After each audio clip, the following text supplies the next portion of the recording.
ঘুমাইতে নাই ঘুমাতে সকালবেলা সূর্যটা এসে ডাকে, আন্নি ওঠো, তোমার কাজ আছে।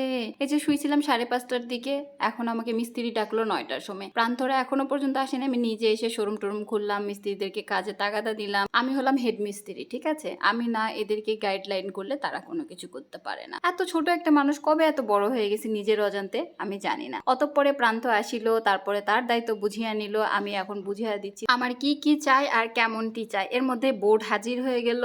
বোর্ড মিস্ত্রি সকালবেলা 8টার সময় ফোন দিয়ে বলছে, ম্যাডাম আপনি কি উঠেছেন, আমরা কি বোর্ড নিয়ে যাব? সকাল 8টার সময় বোর্ড কোথায় নিয়ে এসে দিবে, আমি তো উঠেই নাই ততক্ষণে। তারপরে আমি 9টার দিকে বোর্ডগুলো নিলাম, কাঠমিস্ত্রি কাজ শুরু করে দিল, আর আমার কাউন্টার টেবিলটা অলমোস্ট হয়ে যাচ্ছে। খুব তাড়াতাড়ি এবারে ওরা কাজ শেষ করছে। থ্যাংক ইউ সো মাচ মিস্ত্রি ভাইয়া, আমাকে এত তাড়াতাড়ি কাজগুলো ডেলিভারি করার জন্য। এবং এবারের কাজগুলো আমার মনের মতো হয়েছে, খুবই ভালো লাগছে। শুধু সকাল থেকে শোরুমে বসেছিলাম না, ওই যে ঘাড়ে ব্যাগটা দেখছেন, তার মানে এখানে ওখানে দৌড়াদৌড়িও করছি, ব্যাংকে গেছি, টেলার্সের দোকানে গেছি, কোনো জিনিস লাগবে আঠা কাটা সেগুলো নিয়ে আসছি। তারপরে আবারও বের হয়ে যাচ্ছিলাম মামার দোকানে। এর মধ্যে এত ভিড়, মামার কাছে যে 1000 টাকা নিলাম। দেখছেন আমার কত ভাগ্য ভালো, চাওয়ার সাথে সাথে আমার মামা আমাকে 1000 টাকা দিয়ে দিল। আসছিলাম মনোলোভা টেলার্সে, মামার কাছে টাকা নেওয়ার জন্য এমনি এমনি দিয়ে দিল, বলছে যাও শপিং করো। তারপরে গেলাম সিল ঘরে, আমার শোরুমের কিছু অটো সিল এবং এই যে এরকম সিল বানানোর দরকার ছিল, সেটার জন্য আসলাম বাঁধন সিল ঘরে। তারা আমাকে দেখার সাথে সাথে চিনিয়া ফেলিল। সেটা শুনে আমার খুবই ভালো লাগলো যে এখন আমাকে সবাই কম বেশি চেনে। আবারও আসলাম শোরুমে, এসে দেখি মিস্ত্রি ভাইদের কাজ চলতেছে, প্রান্ত টুকটাক কাজকর্ম করতেছে।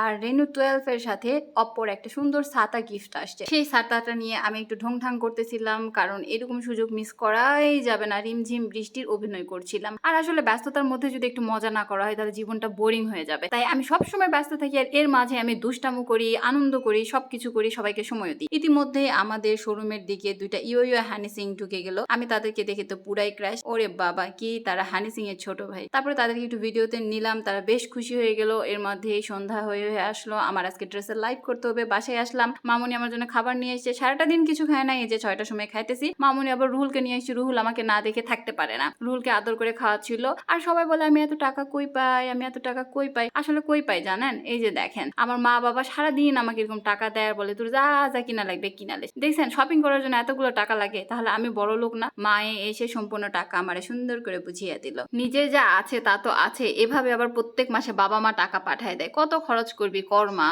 আমার মতো বাবা মা যেন ঘরে ঘরে হয়, মেয়েকে এত সাহস দিবে, এবং আমার মতো সন্তানও যেন ঘরে ঘরে হয়। বাবা মা কিন্তু এমনি এমনি এত টাকা কাউকেই দিবে না, যাদের বোঝার মতো জ্ঞান আছে তারা বুঝে নিবে। রীতা বসে বসে ড্রেসের অর্ডার নিচ্ছিল, রুহুল বাবু দুষ্টামো করছিল, হুরও ড্রেসের অর্ডার নিচ্ছিল। এবারে আমি টাকাগুলো বুঝিয়ে নিয়েছিলাম, রুহুল আমাকে সেখানে হেল্প করতেছিল। বাড়ির প্রত্যেকটা মানুষ চায় আমি কিভাবে লাভবান হবো, আমি কিভাবে হ্যাপি থাকবো। ওই ছোট্ট বাচ্চাটা ওর আম্মার ব্যাগ থেকে সম্পূর্ণ টাকা বের করে আমাকে দিচ্ছে। আর রুহুল কিন্তু জন্মের পর থেকে আমার মাকে আম্মা বলেই ডাকে, ও হলো আমাদের বাসার আরো একটা সন্তান। পিচ্চিটা যে আমাকে কি লেভেলের ভালোবাসে এটা আপনারা বুঝবেনই না যদি না প্র্যাকটিক্যালি দেখেন। সন্ধ্যা প্রায় হয়ে আসবে, হাতে মাত্র 30 মিনিট আছে, এর মাঝে আমাদেরকে লাইভ শেষ করতে হবে। আমি কিন্তু সবসময় নর্মাল মেকআপে থাকি, বা মেকআপ করিই না বললেই চলে। মুখটা শুধু পানি দিয়ে ধুয়ে চলে যায়, কোনো রকমই কিছু দিই না, সানস্ক্রিনটাও দিই না। আমি চাই যে ন্যাচারাল লুক যেটা, সেটা নিয়ে সবাই সাহসিকতার সাথে ফেস করুক। আমি চাই না যে নিজে যে ভিতরে সৌন্দর্য আছে সেটা মেকআপ দিয়ে ঢেকে দিই। যেদিন লাইভ থাকে সেদিন কত যে ড্রেস পরতে হয়, এক একটা ড্রেস পরি এরকম দৌড়ে দৌড়ে যে খুলে আসি, আবার একটা করে ড্রেস পরে আসি। আসলে এই সবকিছুর মধ্যে অনেক প্যারা থাকে, বাট আমি আমার নিজের জীবনটাকে খুবই এনজয় করি। আলহামদুলিল্লাহ ভালো আছি।